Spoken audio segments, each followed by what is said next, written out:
Welcome to Garden Wise Adventures. My name is Malie and I just got home from church. It's the day after Christmas and I wanted to check on my medlars that are in my garage. And I think they're as close to being bletted as they're gonna get. So let me show you what they look like. So here they are. They are on a wire rack and I had put them just straight on the wire rack earlier, but decided that I needed to have a way to kind of cover them. They were drying out instead of bletting. As you can see, this one is kind of hard and stiff and it had dried out. Now let's show you one that looks like it might be more bletted. Now this one, if you squish it, it's a little softer, and when you pull it open, you can kind of see the soft flesh inside of it.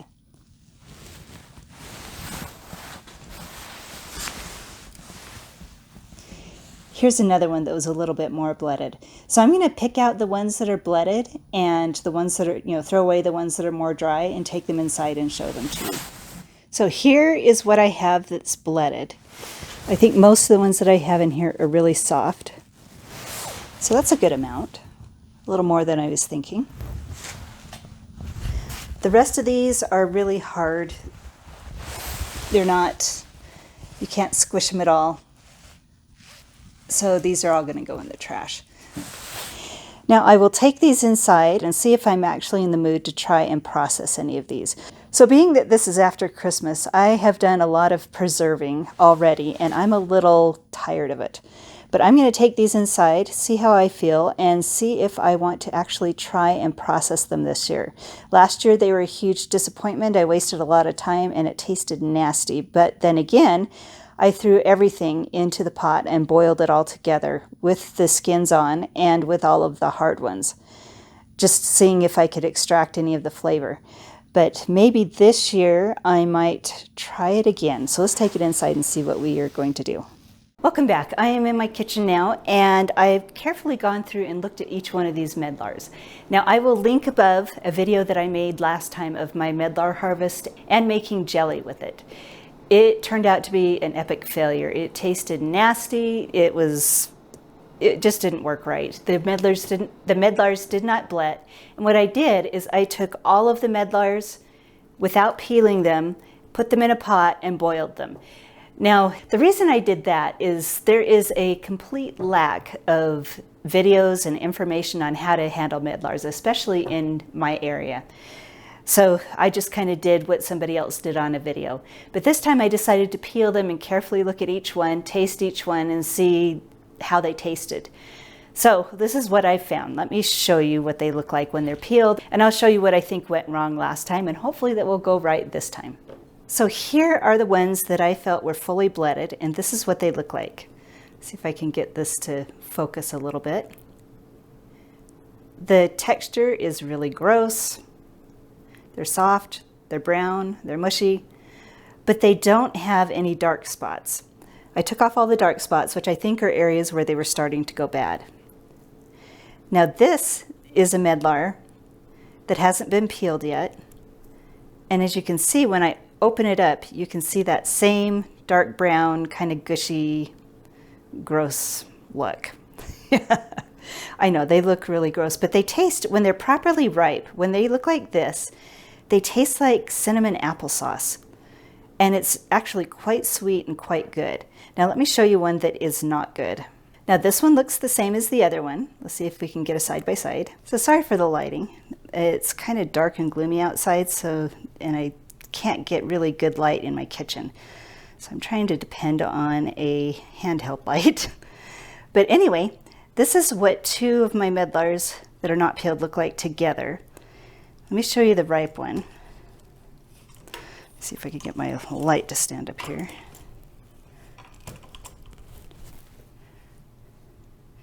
There's one. This is the ripe one. When you pull back the skin, it has that grainy look to it, and it's brown, but it's not too dark. This one right here looks the same. It's kind of squishy, but when you turn it over, let's see if I can get this to focus.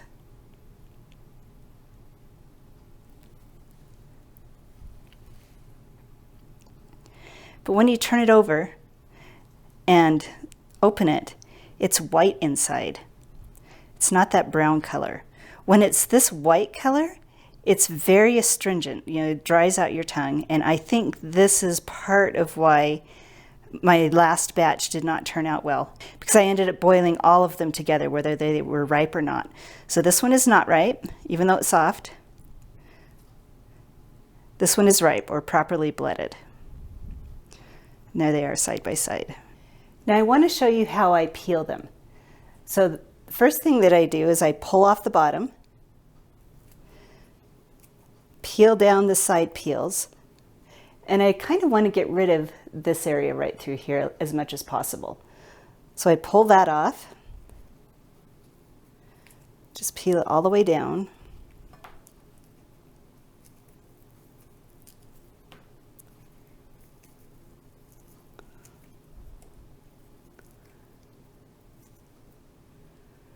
So there the peeling is off. Let me show you how I get rid of as much of this as possible. So I take a knife. Now nobody I've seen in any other video has done this. I am just doing this because I want to remove as much bad taste as possible, because last time was so nasty. And I really want to have as much success as possible, because this is the third time I've tried this and they've always turned out bad. So I'm hoping, okay, I'm the eternal optimist that eventually it's going to turn out good. If it doesn't turn out good this time, with them properly bletted and all of the nastiness peeled off, that, you know, then it'll just be a beautiful ornamental tree for me. So anyway, this is hope beyond hope that we're removing nasty taste. And that's what I do. And so there's that much left. As you can see, there's that much left at the center. The rest of this is kind of interesting. I just wanted to show you. This is flesh. This is flesh right here. But most of this is seed. So this is a seed. Let me see if I can get all the flesh off of it. That's how big the seeds are, right there. And as you can see, it's segmented into seeds with a little bit of flesh around each one. Let's do one more.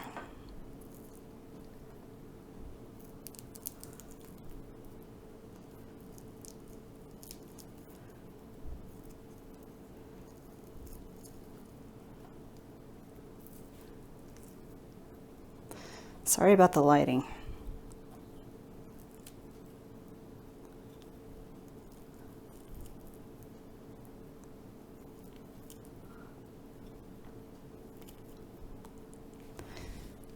There we go. I've added enough water to cover the medlars and put in an apple and a half of a lemon. Now, most of the recipes seem to be from Britain, so they're in kilograms rather than pounds. So it called for 2 kilograms of medlars and to cover those with water. Now I only had 1 kilogram, which is just a little over 2 pounds. So the apple might be a little bit much. I might have a little bit too much lemon, but I am going to do it this way. We'll see how it turns out. So I'm going to simmer this for an hour, and then I'm going to strain it overnight through 2 or 3, maybe even 4 layers of cheesecloth. And then we'll be back tomorrow to show you what it looks like.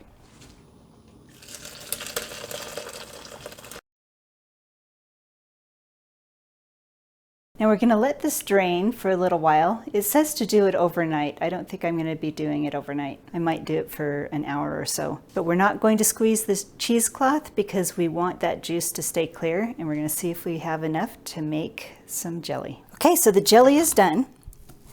And I decided, since the jelly is actually pretty good, you know, it's definitely turned out properly this time, that I would try the Medlar cheese one more time. I've tried it in the past with the medlars that were not fully bletted and that didn't taste good, that had all the skins on them. And I decided to take the time, like the recipe said, to sit down and take forever and actually strain all the paste out of the seeds. This has taken forever. And we're not getting a ton of paste, but I think this should work out okay. Let me show you what the seeds look like. Sorry for the low light again, but there's the seeds. Back out just a little bit. There's quite a bit of seeds. There's the paste. not a ton of paste. We'll continue working at this and I will show you the jam in just a minute. So here's my jelly. I'm sorry about the lighting. It is getting dark. Let me show you what it looks like outside. Sorry about the dirty windows. But yeah, we've got a storm rolling in and it's made it really dark in my kitchen and hard to do a good video. But the jelly is really a pretty color and it actually tastes quite good. There is a lot of sugar in it. I'll only be able to eat this a little bit at a time every once in a while, but it's going to be worth it. I did can these, so they're sealed. And there is one other issue that may end up being a problem, and it's how long I cooked it. I cooked it for about 25 minutes, and I did use a candy thermometer, and it did go up to 250 degrees like the recipe said, which is supposed to be for jellies. But let me show you this leftover jelly in here. It's not quite cooled off yet, and as you can see, it may have gone past the jelly stage. I am not sure. We'll see, because it's still quite hot and it's that thick. Hopefully these do not solidify in the jars. Now I am going to try and make the Medlar cheese and see if I like it. I'm not going to film the process of making Medlar cheese because I don't know if this is going to be worth doing again. If it's worth it, I will film it again next year. But I will show you the final result, whether it's good or bad. So I wanted to show you what Medlar pulp looks like when it was being cooked. This is done. It took me about 20 minutes. You're supposed to just cook it until the sugar dissolves. I cooked a little more to lose a little more of the moisture out of it. The recipe was actually quite easy. You weigh your pulp. This was about 320 grams of pulp, and then you add in half as much sugar. So I put in 160 grams of sugar. So you do have to have a kitchen scale that will measure things. Then it gets really vague. It says, you know, because you're going to get a different amount of pulp every time you do it. So it said a zest from 1 orange. So we've got zest from 1 orange. A splash of vanilla. I truly did a splash of vanilla, a little bit of salt.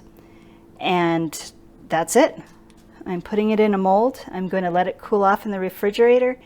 And then you're supposed to let it sit after you take it out of the mold and let it lose some more moisture so it's a little firmer. I will show you what it looks like when it's done. Well, the Medlar cheese is finished and it does taste pretty good. It does still have the sandy mud texture of the Medlars. So the texture is not my favorite, but the taste is pretty good. It's got the vanilla and the orange peel and the actual ripe Medlar taste to it. So it is good. I don't know if I would do it again. I might though, we'll see. The Medlar jelly is definitely something that we're going to try again.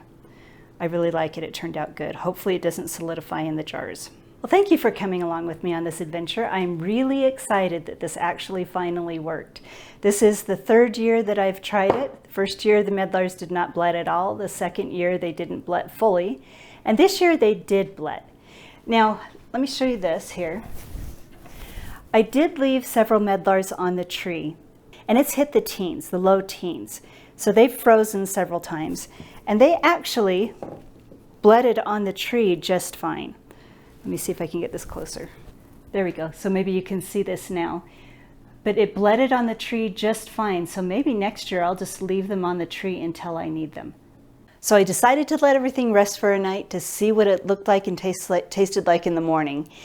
And my verdict on the Medlar cheese is it is very, very good. The texture's improved a little bit with drying out, but the jam has an issue. Let me show you that. Now I called this a jam, but it's actually a jelly. And like I said a little while ago, I boiled this for 25 minutes and the candy thermometer showed it was 250 degrees. Well, I guess that is soft ball stage because look at this. Oh, actually it softened up a little bit this morning. I think if we leave it out of the refrigerator, it'll be a little bit softer. But it is definitely not as much a jelly as it is kind of a taffy-like candy. But what I figure, you know, the flavor is really, really good. So what I figure is that I can use this as a glaze, you know, a meat glaze. I can melt it, use it as syrup. And if it gets this soft, maybe I could spread it, I don't know. But anyway, it's got boiled a little bit too long. So next year I will understand that and do it for a little bit less time. So because of my patience and trying for 3 years to get it right, my verdict on Medlar trees is they are very worth it. Once you get the recipe right, it's very tasty and very worthwhile. And medlars grow really well in the state of Utah. So I'm going to also link above a video that I made on medlar trees and how to grow them. And if you get a chance to grow one, definitely do it. They're absolutely gorgeous trees. They grow really well here in the state of Utah. So I hope you enjoyed this video. If you did enjoy this video, please like and subscribe, share it with your friends, and go have a wonderful garden adventure.